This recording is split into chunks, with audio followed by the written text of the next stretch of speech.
welcome or welcome back to my YouTube channel. My name is Noah, and this video is going to be all about renting versus buying. As you can probably already tell, this video is a little bit longer than my other videos here on my YouTube channel. Reason being is that there's just a lot of good information to unpack here, but I promise if you stick around to the end, the findings are very interesting. Now, without wasting any more time, let's get right into the video. So, as I said, this video is primarily going to be focused on the topic or discussion of renting versus buying. There's a lot of information already online, but I did want to kind of share my own opinions on it and how I came to the conclusion that for my circumstances, or in my personal opinion, at this current stage, within 2024, the third month of 2024, it just didn't seem like the right time to get involved with property. And this video, I hope, can kind of unpack my reasoning as to why I came to that conclusion. So in order to basically get my point across or get my findings across, I have set up an example, basically. You guys know I love examples, and of course, I love going into Excel. So let's do that right now. So in this first sheet here, right, I've got big font and not that many rows. This is perfect. Everybody loves this. But the situation that I'm going to set up in order to display my findings is I'm going to set up a situation where there's two individuals, person one and person two. Now, these two individuals have a lot of things in common, and I'm going to go over what they have in common on this sheet here. The first thing that they have in common is their salary. Both individuals have a starting salary of $50,000, and they also are going to see an annual pay increase of 2.5%, right? So this is going to be your generic cost of living pay increase on an annual basis. The next thing that these two individuals are going to have in common is the amount of money that they both have in their savings account and investment account. So both individuals in this example are going to have $50,000 cash in their savings account, and both of them do not have any money in their investment accounts. Currently, both individuals are renting an apartment for $11,400 per year, which equates to $950 per month. How did I get these numbers? I just pulled from what I'm basically paying for my rent right now. Both person one and person two have $11,600 or about $1,000 in other essential expenses besides their rent every single month. And then both individuals have non-essential expenses that equate to $5,000 annually, which is $417 every single month. So in order to compare renting versus buying, which is better, which is worse, why it's worse, why it's better, each individual, so person one and person two, are going to have a sort of dichotomy in their decision. So person one is going to be the individual who decides to opt out of buying a property, right? So they're going to continue renting for the next 5 years. Person two, on the other hand, is going to utilize the $50,000 that they have in their savings account to actually purchase their first home. Now that you know all of the relevant information, we can move into our master spreadsheet that's going to have all of the financial information for both person one and person two for the next 5 years.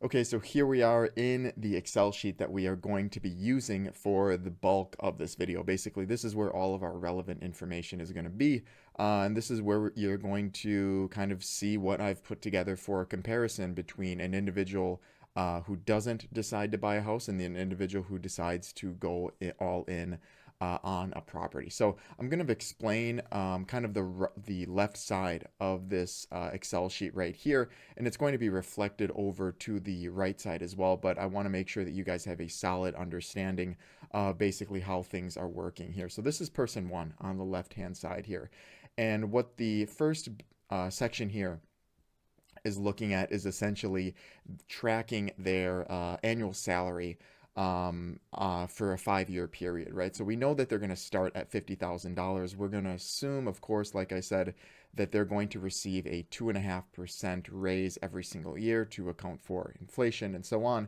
And that's going to be reflected, right? Year two, it's going to be 51,000. Year three, 52, 53,000, and 55,000 at the end, of the 5-year mark. And of course, since this is person one, they're not going to have a mortgage, right? So the first year, they're going to still have their $11,400 rent.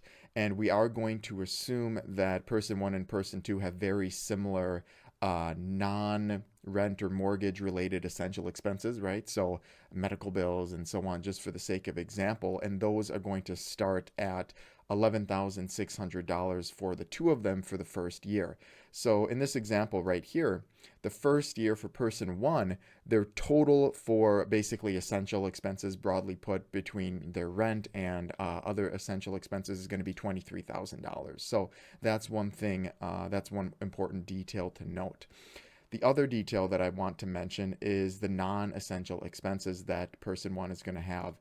And it's going to be reflected with person two as well, but they're going to start at $5,000 and they're going to jump up 2.5% every single year. So 5,000 the first year, 5,100 the second year, and so on and so forth, as you can see right here. Now I want to talk about person one's saving goals, right? So everybody should have saving goals. They're going to be different, obviously, person to person. But person one, in this instance, they want to save $10,000 a year. This is a goal that they've set for themselves, and that is reflected right here. So $10,000 every single year for a total of $50,000 at the end of a 5-year period. Now, of course, we do need to mention the investing habits that person one wants to stick with for this example as well. And they want to invest $12,000 every single year, which is, $1,000 every single month, and that is reflected here.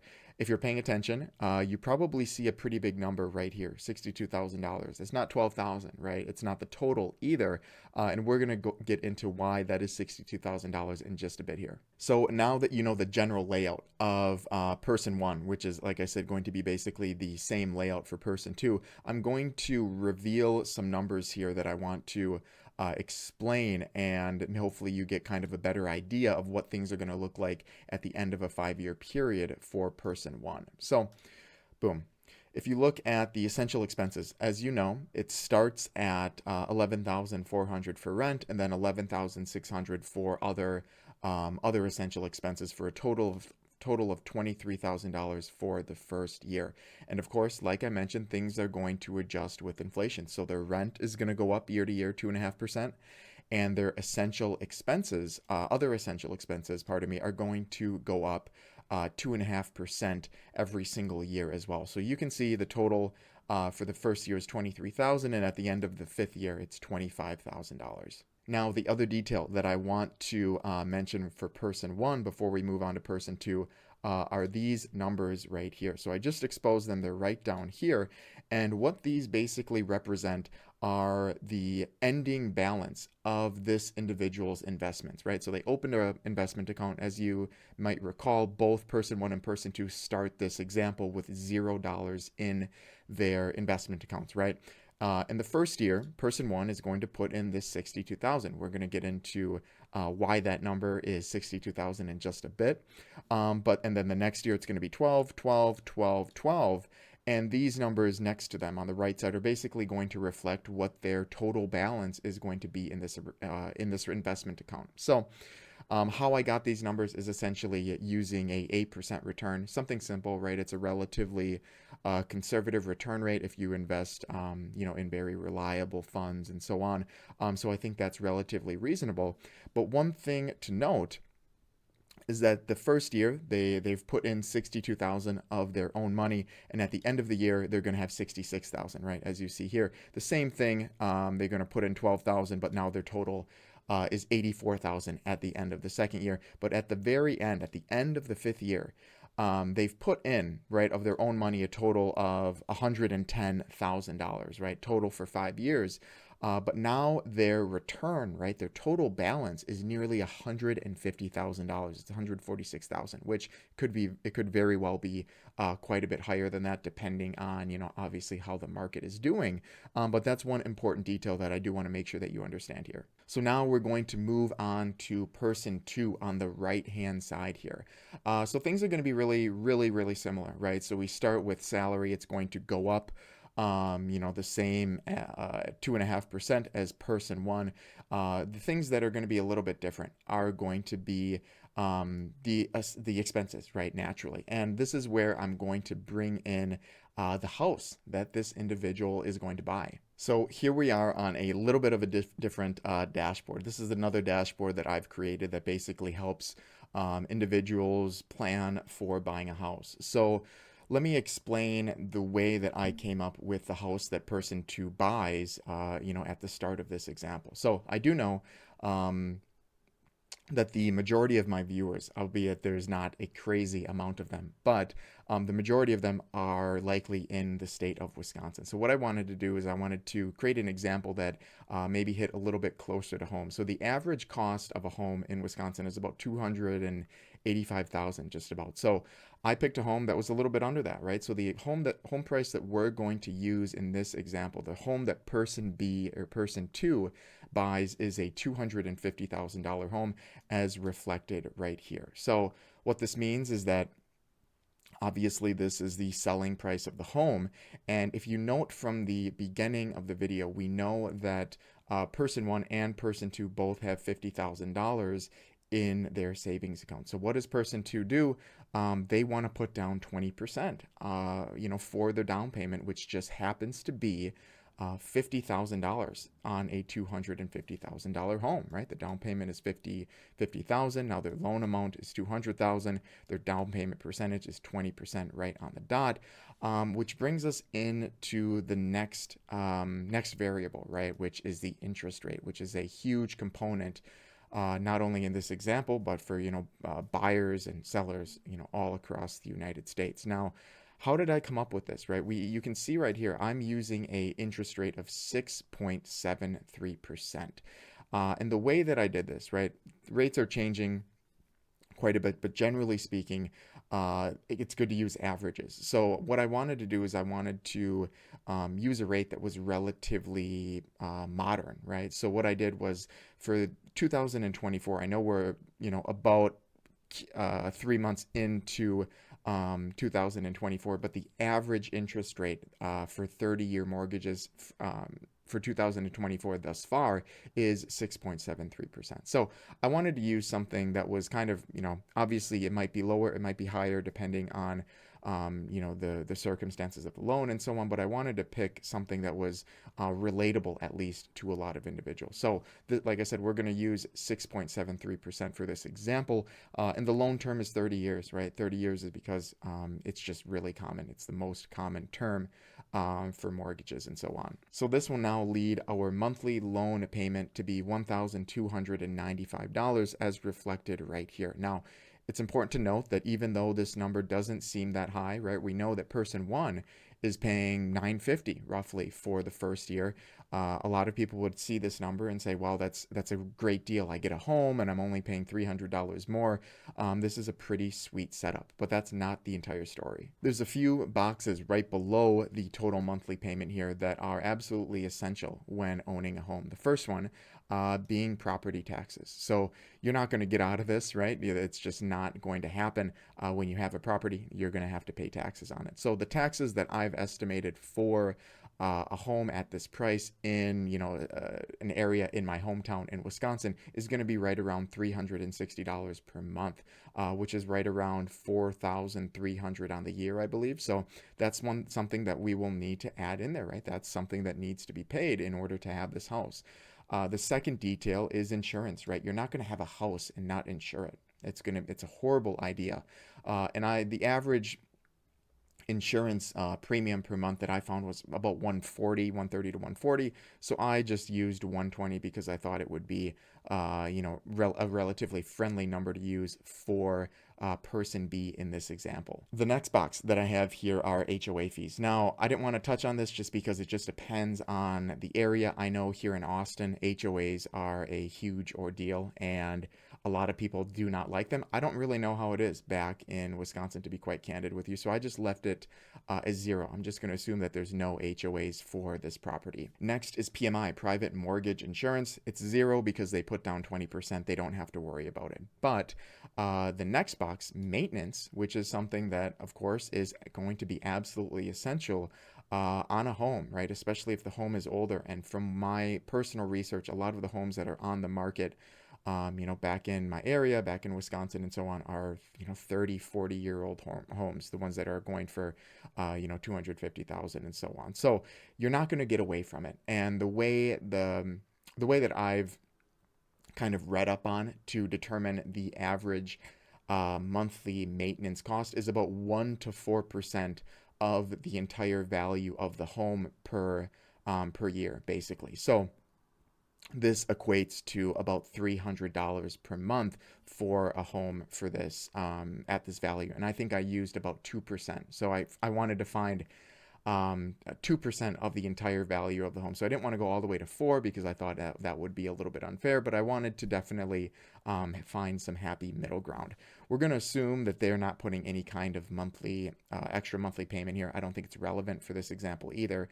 But there's other miscellaneous expenses, right? So when you have a home, um, you know, everything is on you, right? Gas, electricity, water, your Wi-Fi, all your cable, whatever it is. In apartments, generally speaking, they try to bundle these things together so you get a better deal on it, and that's kind of the case at my apartment here. It's in person one. Their case, it is wrapped up in their $950 per month as well. So I used 300. I thought that was just fair between gas for their stove, for the heater, whatever it is, electricity for the cooling, and then their water bill monthly 300. I think it's a relatively fair estimate. So now, adding those other essential expenses when owning a home, this changes the monthly payment entirely, right? So now the new total monthly amount that their dues, right? Person B's dues to own this home are at $2,375. So now that we know a little bit of background on the type of home and the cost that it's going to be for person two, $2,375 per month, we can use that to figure out what the total cost is going to be for the mortgage and all the other expenses, which is going to be $28,500 per year to own this house. And I do want to say that I am going to use $28,500 for all 5 years. Things change, right? Property taxes change. A lot, more maintenance comes up, whatever it is. I just don't want to get into that. So I'm going to give them kind of the benefit of the doubt that things are going to stay really consistent. So we're going to use 28,500 for every single year. So what I'm going to do is I'm going to expose these new numbers, right? So we're going to keep the cost for the house and all the essential expenses for the house at 28,500.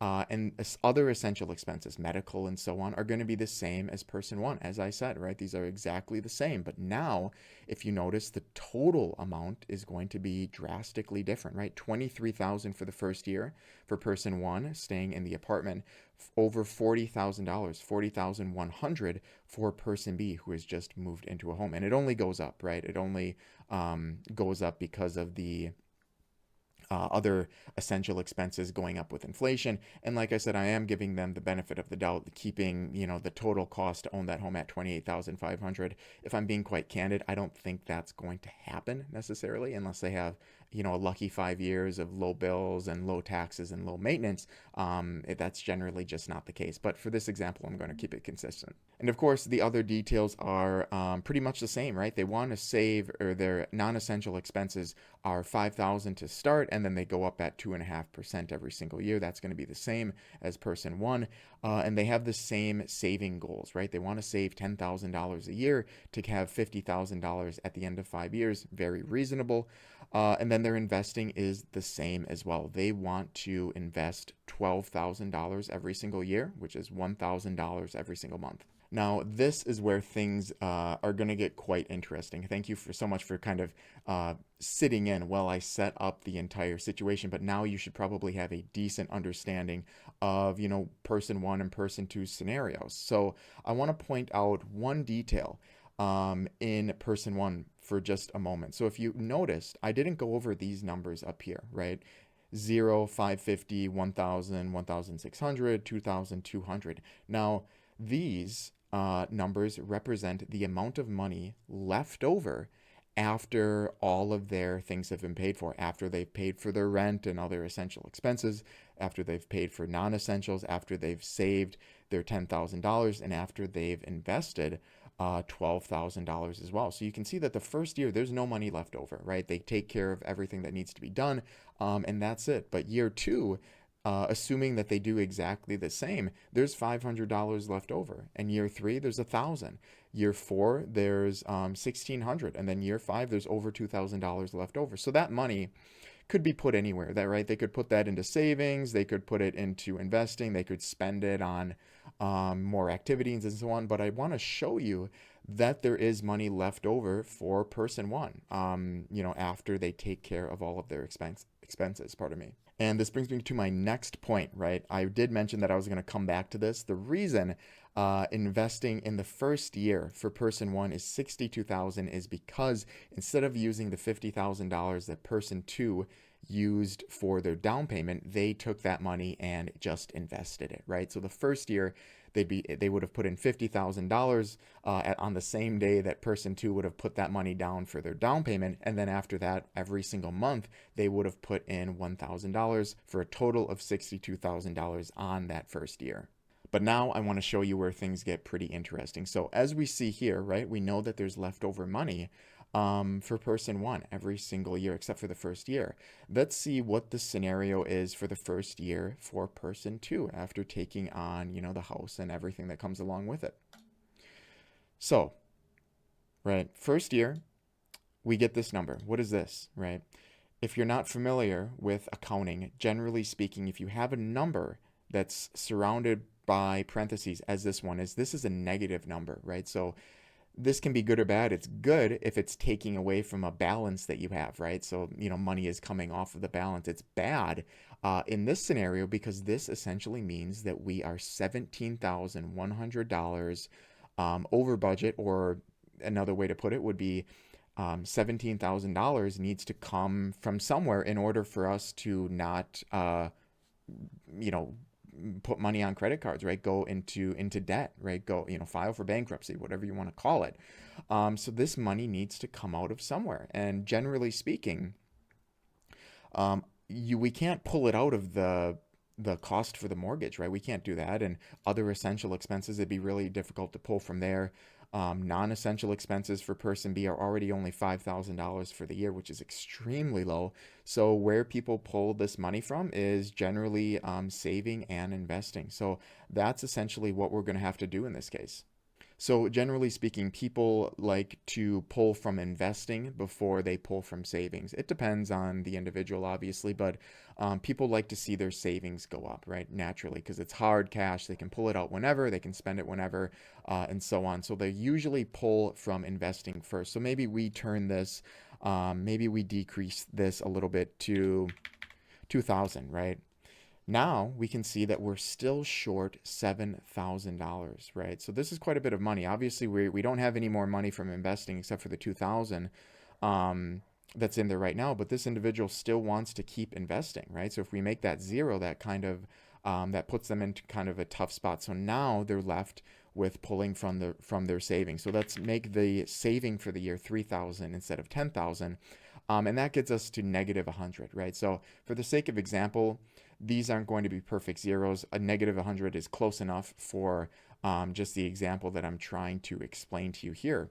But this is pretty interesting, right? We didn't have any leftover money. We were actually behind schedule, so we had to adjust our expenses, right? So the first year, instead of saving 10,000, we could only save 3, right? And instead of investing 12, we could only invest $2,000 for the entire year. Let's see what things kind of look like for the second year. So here, another example, right? We see the number with parentheses around them, and it's 16,000, over $16,000, which means, again, we are $16,000 over budget. So what do? Maybe person two changes their saving for year 2 to 3,000 again. We're still short $9,000. So now what is this? Maybe this is 3,000. Okay, we're at negative 265. Like I said, for the sake of example, this is close enough to zero. But look what happened, right? We couldn't save 10,000 like we initially wanted, and we couldn't invest 12 like we originally wanted as well. So now what I want to do is I'm going to reveal the rest of the years, year 3 to 5, and we're going to kind of see what needs to be done from there. So, boom. Negative, every single year. Granted, it's less bad each year, but we're still negative 15,000, 14,000, and 13,000 for year 3, 4, 5, respectively. So we have to adjust this, right? We have to make some adjustments to make the math work, right? It doesn't make sense in this specific example. So maybe we change all these to 3,000, right? So instead of saving $10,000 every single year, we're saving 3,000 every single year. For investing, maybe we change this one to 3483. Maybe this one is 4360. And this one is 5259. And obviously I had those numbers pre-oriented. But that gives us, positive 108, which is close enough to zero. But you may have noticed, right, after adjusting the numbers to make the math make sense, it drastically changes our plan, right? This person too, they wanted to buy the house and they still wanted to save and still wanted to invest, but the math clearly didn't work. So now, at the end of 5 years, their saving balance is not $10,000 times 5, 50,000, it's 15,000. And the total amount that they were able to put into their investment account is, not $12,000 every single year to equate to 60,000, but 18,000. And if we go back to person one, we looked at their returns, right? What the total value of their investment account was going to look like with these numbers here. Now we can do the same thing for person two as well. So after investing, the 2,000 the first year, 3,000 second, and so on, the total balance of this investment account after the 5 years of investing is a measly $22,000, as you can see here. So now is basically the main moment, right? Now I want to compare apples to apples. I want to compare person one to person two at the end of 5 years to basically show you guys what they have, what their current financial situation is. And I want you to basically make up your mind as to who is in a better position. So that's going to be this middle bit right here. I'm going to reveal, like a magician, all of these numbers. You can ignore these. Magicians make mistakes too. So let's start with person one, right? So at the end of 5 years, they decided not to buy a house and they kept on their financial track and so on. Their ending salary is 55,000, okay, fine and dandy. That's good, right? Their ending savings balance at the end of 5 years is 50,000. That's pretty good. I think that's a decent chunk of change. The ending balance in their investment account, assuming that they only had 8% return, which is, like I said, pretty moderate, is $150,000. Passing $100,000 in a retirement account, in an investment account, is huge. It's what you should really be chasing as early on in life as you can, and they've passed it in 5 years, right? They're at $150,000. Their returns are going to be extremely satisfactory after this.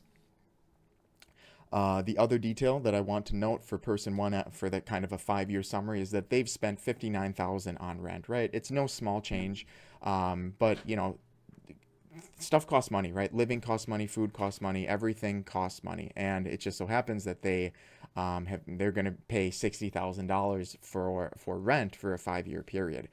Equity in home, this individual doesn't have a home, right? Person one doesn't have a home, so this is going to be zero. Interest paid on a home, they don't have a home, so this is going to be zero as well. Now, let's move on to person two. Their ending salary is going to be exactly the same, 55,000, which we know was going to be the case. Their ending savings, now things are going to be a little bit different. Instead of $50,000 as person one has, they're at 15,000, which is a stark difference, but it makes sense, right? Because they put down 50,000 for the down payment on their home. So, 15,000, it makes sense that it's there. Granted, it's not ideal because they wanted to continue saving $10,000 a year, but it just didn't happen. Now, another stark difference is their investment balance. So person one had $150,000. Person two has $22,000 in 5 years. So it's very different, right? They are quite a ways away from that $100,000 mark. 22,000 it's a decent chunk, right? It's better than zero, but considering, having 5 years to do so, it's not that much money. Now, another detail about person two is that the amount that they've spent on the house, right, on the mortgage and on their principal and, all of that stuff is going to be $142,000 for this 5-year period. It's a lot of money.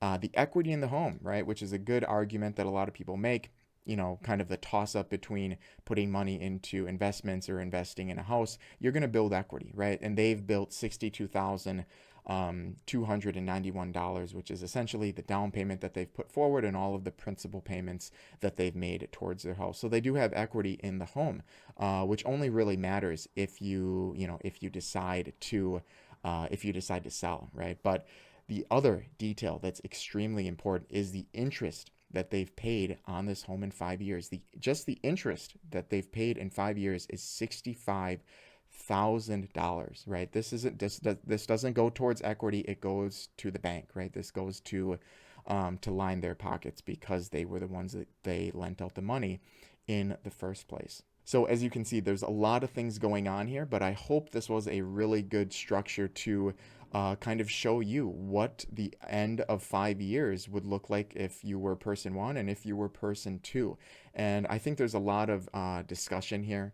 There's a lot of arguments for buying a home and for investing and so on. But I wanted to just generally share my personal opinion on how I think of the matter. Now, one quick thing. I know that the video's running on quite some time, but it is a pretty in-depth video. So if you are still here, I do want to thank you for tuning in. But the last important detail I want to mention is that where each individual is going to be at this time, right? So after 5 years, person two is paying off their house, right? They're slowly building up their savings and investments, right? They're pretty measly, if I'm being quite honest, right? 15,000 emergencies happen. That 15,000 could turn into zero really fast. Their ending investments, 22,000. I mean, it's pretty. There's a lot to be desired there, and they're just continuing to pay off their house, right? But person one, think of the position that they might be in 5 years. In 5 years, the interest rates could be drastically different. The last time that interest rates were about 6.7 or 6.4 was about 2006. The average interest rate in 2006 was about 6.5%. And it took about 6 years for it to get down to what I would consider to be a reasonable interest rate, which is sub 4%. I think anything more than 5% or even 5%, it gets really difficult for me personally to justify that.